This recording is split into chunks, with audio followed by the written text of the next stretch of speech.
哇，太绝了！现在还是5点半，赶紧爬到楼顶这个窗户去拍外面的朝霞。哇，太好看了！远处那个山有种雾气弥漫的感觉，给它拍一张。今天是不小心5点半醒的，然后打开阳台一看，赶紧冲楼顶。哇，这种天空一定不能错过。我们加点快门速度，把画面压暗，整个朝霞就出来了。大景给它拍一张。然后呢，也可以拍一个竖屏，从下面的地面到建筑到远处的天空，一个层次递进啊！拍一张。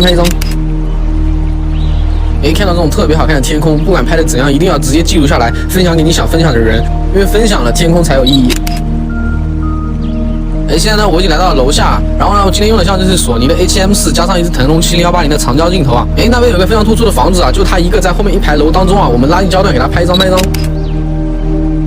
如果你拍天空的时候实在不知道怎么拍呢，就找任何可以当做前景的东西来丰富你的层次啊，比如路面上这个歪的树啊，我们去给它拍一张。早起一次，这种没有计划的朝霞反而显得更有意义啊！那边有只鸟飞过来了，我赶紧当一下打鸟老法师啊！今天圆满了，给它拍一张。等等。